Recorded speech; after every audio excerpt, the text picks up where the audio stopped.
So one of the things the HR asks is, hey, you know what kind of people do you want to work with if you're in a team? And this person, because he's not from Edis, so he came back and said, sir, I lost this thing and so on and so forth. And he got trained again and he made it into a bigger company.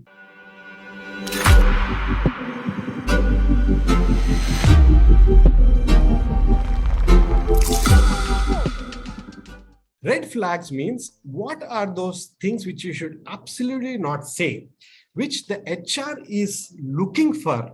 And if you have said that or if you have hinted that, it's most probably a no. Let's look at some of the red flags. All right.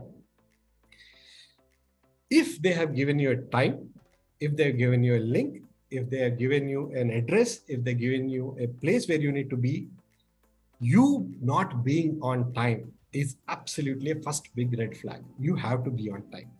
So no, sir, it was raining. So you know, right? Last 3 days it's raining. So go 2 hours before to the office. Be on the if the whole day the internet is fluctuating and something like that, find a way to do backup and so on and so forth. Be at a place where you will be in a better position to be on time, whether it's virtual or not. So being punctual is number one. Not being punctual is one. 2, you write certain things on your resume, but you're talking something else.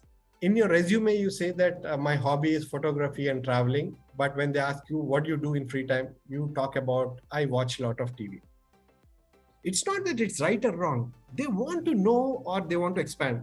Or, hey, you know what? It seems that you went to Pune to do a project.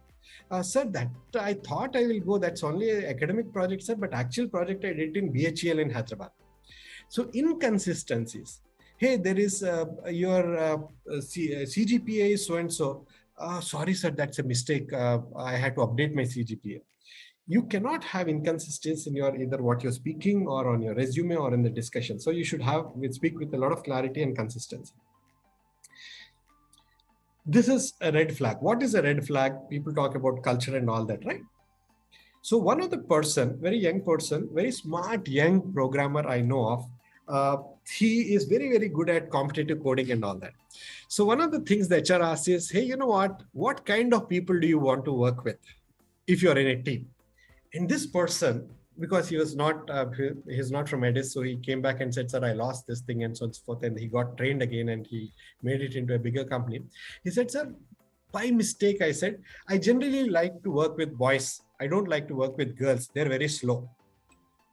Anything which is about inclusion, diversity, integrity, values, anything which you say which is not the right thing to say for the company, it's a red flag. One of the things is that, sir, I will work day and night, but I cannot come. You can't ask me. I find it very difficult to start my day at 9 o'clock or 9:30 because I work all night long. So that means you're talking about indiscipline, you're talking about not conforming to some company rules and so on and so forth. So it is not. So please do not speak anything which is against their expectations or values or culture. They ask you a certain question.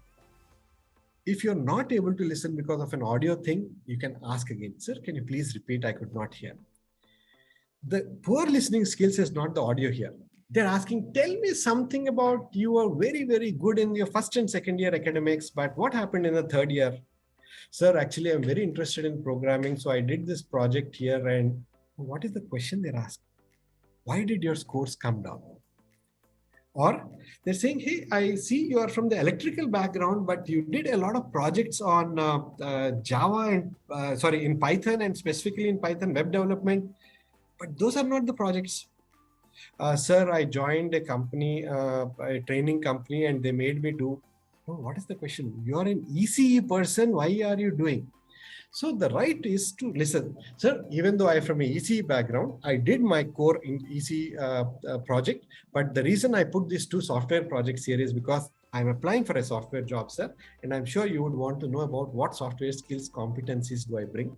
So I put these 2 projects, sir. I also have a core engineering core subject project, which is not there on the resume, in case it's not there. So your attentiveness and the ability to connect what they're asking and the conversation which is building is very, very important. Lack of passion for the role. This is also, I don't know why some people do it. Probably they're not trained, or they don't attend a lot of mock interviews, or they're not attended a session like this where we keep telling. You should, that half an hour is your way to tell, sir, I need this job. I want this job. This is the company I want to be in. Without saying those things, you say, sir, I'm very keen. I researched about your company. This is the place I want to be. I've cleared the coding round, sir.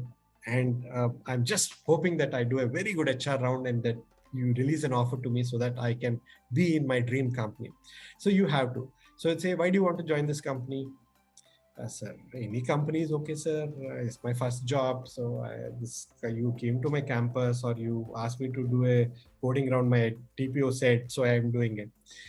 HR will actually take it as a red flag, saying that, oh, today he's doing this interview, tomorrow he'll do some other interview, he's not interested, some job is what he's looking for, not because he wants to be in this company. So please show passion, please show the interest in the role, and anything which casual, any job is okay. Oh, 3.6 is something to start with. Don't say things like that which show a lack of passion for the role. It's a red flag. Arriving unprepared. The kind of questions which we looked at, don't think that you will spur of the moment come and give some answer. All those questions should have specific answers. You should write it down, prepare for it, time it, and then get in the interview. All right. So there are certain questions they will ask you, and if there is a scenario where you do not know the answer for the question, sir, I'm sorry, I'm not fully aware of that thing. I'm not sure if I have the right answer for that. It is okay for you to say, I don't know. All right. So even though it is virtual interviews, you should be smart casuals or be in professional things. You can't wear some collarless t-shirt, some odd things written here, some unpressed. So you're attending an interview. If you're, of course, attending a physical interview at their office or your campus, you should be completely professionally dressed. And we'll do another session about how to attend this thing during the resume making thing. But absolutely be professionally dressed and attend as if your life depends on it. And please do not ask any personal questions. Sir, last time that madam was very rude, or sir, you're asking very difficult questions. Why is that you pay so low, less salary for interns? Why don't you give promotions every year? So those are inappropriate questions and so on and so forth. You can ask them in a very professional way, that's acceptable, but inappropriate questions and comments are something not.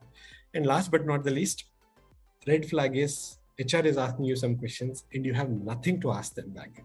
That's a red flag.